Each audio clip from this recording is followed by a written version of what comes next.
साथियों, आप सबों को जोहार, जय भीम, जय संविधान।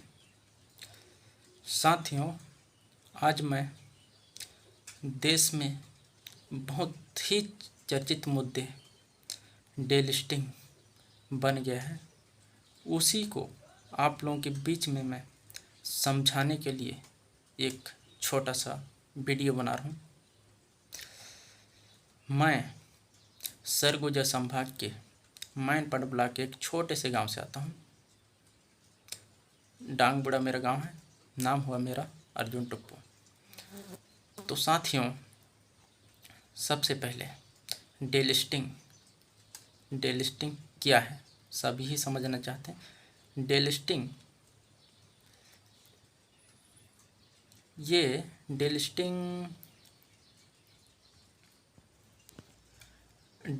का उद्देश्य है कि जितने भी आदिवासी लोग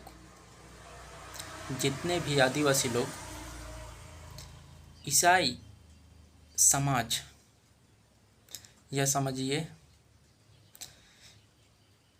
मसीह समाज में जुड़े हैं और आदिवासी लोग मुस्लिम समाज में जुड़े हैं, उन्हें आदिवासियों की आरक्षण ना दिया जाए, ये कहना है जनजाति सुरक्षा मंच का। और जनजाति सुरक्षा मंच किसका है? आरएसएस के लोगों का। हाँ, इसको आप समझिएगा, ज़रूर आप इस चीज़ों को गौर कीजिएगा। वीडियो लंबा बनेगा, ये बहुत भयानक मुद्दा है, लंबा वीडियो बनेगी, लेकिन इसको आप देखिए और समझिए। सबसे पहले कि हमें जितने भी आदिवासी लोग हैं, आदिवासी लोगों को जाति के आधार पर आरक्षण दिया गया था, ना कि धर्म के आधार पे। इसको सबसे पहले आप समझिए। इसीलिए धर्म मायने नहीं रखती, क्योंकि हमारे देश में किसी भी धर्म को मान सकते हैं भारत देश के व्यक्ति, उन्हें उनकी स्वतंत्र आज़ादी है। समझिएगा आप, हम भारत के व्यक्ति किसी भी धर्म को मान सकते हैं, ये हमारी स्वतंत्रता है, ये हमारी आज़ादी है। लेकिन आज जाति के आधार पर आरक्षण की बात कैसे आई सामने, इसको आप समझिएगा। जाति के आधार पर आरक्षण कैसे मिलेगा, कैसे देने की बात कहते हैं? ये बात कौन कहता है? ये बात आरएसएस के व्यक्ति लोग कहते हैं। क्यों? उसमें उनकी साजिश है। कैसे? जनजाति सुरक्षा मंच आरएसएस के व्यक्तियों का बनाया गया संगठन है। ये संगठन आरएसएस के व्यक्तियों द्वारा चलाया जा रहा है। ये जनजाति सुरक्षा मंच का मानना है या आरएसएस का मानना है कि जितने भी आदिवासी लोग हैं, उन्हें, आप देखे हों, सबसे पहले अंग्रेज ने एक देश में राज करने का फार्मूला लगाया था। सबसे पहले लोगों को तोड़ डालो और राज करो। इसी प्रकार हमारे आदिवासी लोगों को तोड़ने का षड्यंत्र है ये। आदिवासी लोगों को आरएसएस, जनजाति सुरक्षा मंच, जितने भी आदिवासी लोग हैं, उन्हें तोड़ने का प्रयास किया जा रहा है। उन्हें एकजुट हैं आदिवासी लोग, उन्हें कई भागों में बांटा जा रहा है। जैसे अभी वर्तमान समय में जनजाति सुरक्षा मंच 3 भागों में बांटा है। सबसे पहले आपको बताता हूँ किसे। सबसे पहले कहती है आरएसएस कि आदिवासी हिंदू हैं। अरे भाई समझिए आप, आदिवासी हिंदू हैं पहला। दूसरा, आदिवासी ईसाई हैं। तीसरा, आदिवासी प्राकृतिक पूजक हैं। एक आदिवासी हैं। इन्हीं 3 भागों में बांटा है। हम जरूर मानते हैं हमारे समाज के लोग ज़रूर मानते हैं ईसाई समाज को, ईसाई धर्म को, लेकिन अपने जो प्राकृतिक पूजक हैं वो पूजा भी करते हैं और प्रकृति का सम्मान भी करते हैं। अभी वर्तमान समय में आपने ज़रूर देखा होगा कि किस प्रकार अदानी का दोस्त कौन है, हमारे देश के प्रधानमंत्री, और हमारे प्राकृतिक जंगल, आप लोग समझ के, ज़्यादा बोलने की आवश्यकता मुझे नहीं है क्योंकि उधर थोड़ा सा फोकस दूंगा तो वीडियो बहुत लंबा बन जाएगा, इसलिए मैं नहीं बोलूँगा। आप समझ सकते हैं जंगलों का विनाश कौन करता है, कौन करने का प्रयास किया था, आप समझिएगा। आज मैं उसमें ज़्यादा अपना बात नहीं रखूँगा क्योंकि आप भी समझिए, हमें 3 भागों में बांटा जा रहा है। हमें बोला जा रहा है कि हिंदू हैं और आज बोला जा रहा है ईसाई। जितने भी हिंदू, ईसाई, अप्राकृतिक पूजक आदिवासी हैं, इन्हें तोड़ा जा रहा है, हमें 3 भागों में बांटा जा रहा है। क्यों समझिए आप। पहले के लोग क्या करें, अंग्रेज लोग सबसे पहले लोगों को तोड़ डालो फिर राज करो, यही फॉर्मूला अपना रहे हैं आरएसएस के व्यक्ति लोग। शर्म आनी चाहिए उनको कि हमें बांटने की बात कर रहे हैं। अरे भाई आप समझिए, हम इतने आसानी से बटेंगे नहीं। और हमारे जितने भी भाई बहन लोग हैं, आप समझिए इस वीडियो के माध्यम से कि हमें बांटा जा रहा है। आज देखिए सुरक्षा मंच में कौन है, बीजेपी के लोग, भाजपा के लोग। तो आपको समझने की ज़रूरत है क्यों आज बीजेपी के लोग, भाजपा के लोग जनजाति सुरक्षा मंच के बैनर तले बैठे हैं और जितने भी ईसाई समाज के लोग हैं उन्हें आरक्षण ना मिले कह के आवाज़ लगा रहे हैं। क्योंकि ईसाई समाज हो या ईसाई समाज को तो बीच में नहीं लाएंगे अभी थोड़ा सा। सबसे पहले जितने भी आदिवासी लोग हैं सब कांग्रेस को समर्थन करते थे और समर्थन करते हैं अभी भी। इसीलिए आरएसएस, भाजपा चाहती कि हमारी सत्ता हो, हमारी सरकार हो, इसीलिए हमें अपने वोट की खातिर हिंदू गिनवाती है और हमें बांटने का प्रयास कर रही है। इसको हमको समझने की आवश्यकता है और आप भली भांति समझ सकते हैं। जितने भी आदिवासी लोग हैं, हिंदू जो लिखते हैं उन्हें तो आप समझ सकते हैं।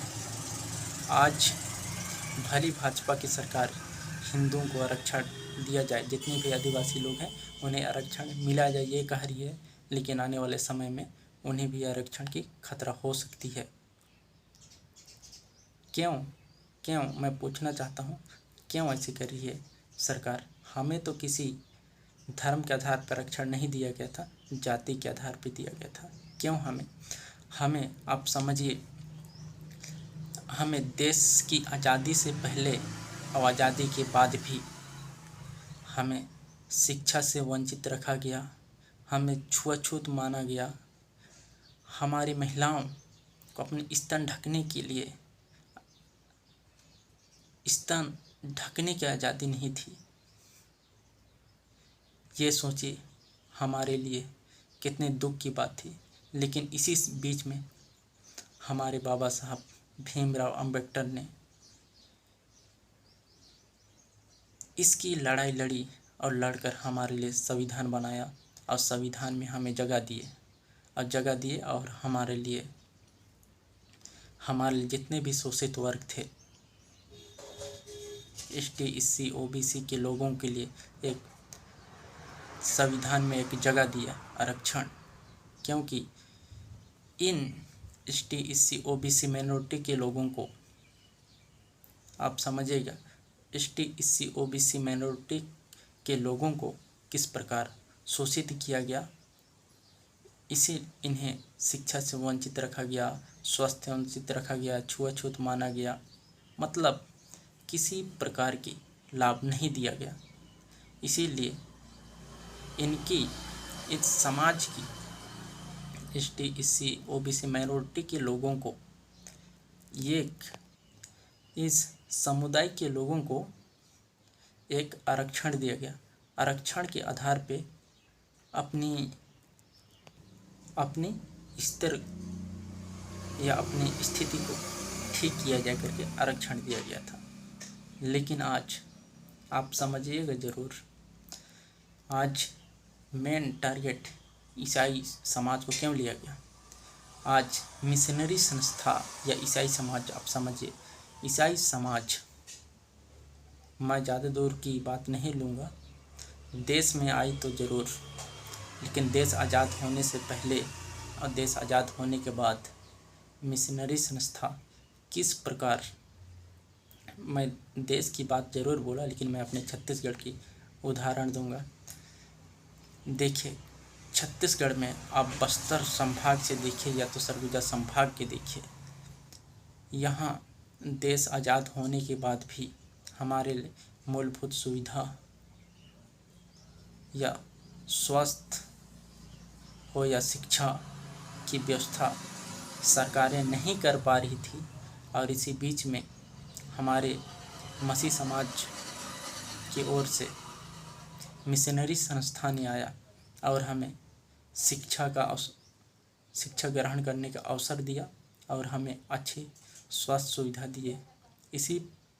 इसीलिए हम और इसी बीच में अच्छी शिक्षा दी। इसीलिए हमारे लोग ने ये सोचा कि हमारा अच्छा शिक्षा मिल रहा है, अच्छा स्वास्थ्य मिल रहा है करके मिशनरी संस्था से जुड़े और लगातार अपना जीवन के स्तर को, जीवन की शिक्षा हो, स्तर हो बढ़ाने के लिए अच्छा प्रयास किया। और आज वही मिशनरी संस्था के बदौलत आज अच्छे पद पे हैं, अच्छा शिक्षा ग्रहण कर। इसीलिए आरएसएस के लोगों को ये चीज़ पच नहीं रही, उनके पेट में दर्द हो रहा है। इसीलिए वो चाहते हैं कि मिशनरी संस्था अच्छा शिक्षा दे रही है, अच्छा स्वास्थ्य दे रही है। आप हमारे अंबिकापुर में देख सकते हैं मिशनरी संस्था द्वारा अच्छा हॉस्पिटल है, अच्छा स्कूल है, अच्छा कॉलेज है और हमारे आदिवासी लोग अच्छा शिक्षा ग्रहण कर रहे हैं। इसीलिए इनको दिक्कत हो रही है। लेकिन हमारे मिशनरी संस्था या हमारे ईसाई समाज की ओर से कभी नहीं कहा गया कि आप हिंदू हो, आप ईसाई हो, आप मुस्लिम हो। सभी को बराबर एक भाईचारा, समानता समझकर शिक्षा दिया, स्वास्थ्य दिया। लेकिन आज क्यों हमें आरक्षण से अलग करने की बात कह रही है। ये हमें बांटने का साजिश है। आप समझिए, मैं बार बार इस बात को कह रहा हूँ कि हमें जाति के आधार पर आरक्षण नहीं, जाति के आधार पर आरक्षण दिया गया था, ना कि धर्म के आधार पे। बस मैं इतना ही कहकर अपना बात को ही समाप्त करता हूँ।